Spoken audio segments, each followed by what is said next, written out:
François Hollande entame aux États-Unis une visite d'État de 3 jours, la première du genre pour un chef d'État français en 18 ans. Barack Obama a souhaité voyager dans le temps avec son hôte sur les terres de Thomas Jefferson, acteur de premier plan de l'indépendance soutenu par la France. Le chef d'État français se rendra également à San Francisco, berceau d'entreprises de pointe. Les Suisses ont voté pour la limitation de l'immigration. Ils ont dit oui dimanche à une courte majorité de 50,3% au référendum intitulé Contre l'immigration de masse, organisé à l'initiative du parti de droite populiste. La Commission européenne a aussitôt regretté cette décision et prévient qu'elle examinera les implications sur ses relations bilatérales. Plusieurs centaines de taxis rassemblés ce matin aux aéroports de Roissy et d'Orly à l'occasion d'une manifestation nationale contre les voitures de tourisme avec chauffeur accusées de concurrence déloyale. Les cortèges réunis à l'appel de 5 syndicats vont converger au Champ de Mars dans le centre de Paris.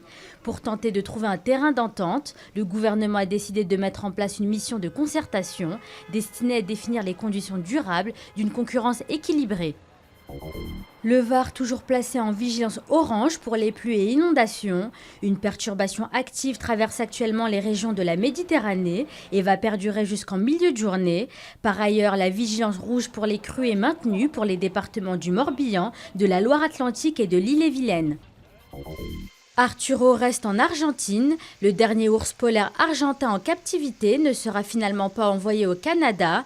L'animal âgé de 29 ans a été l'objet d'une longue polémique. Certains ont jugé que les températures estivales pouvaient nuire à son bien-être, mais les experts ont tranché et estiment que le voyage pouvait lui être fatal et qu'il n'y avait aucune raison de le transférer puisqu'Arturo se porte bien.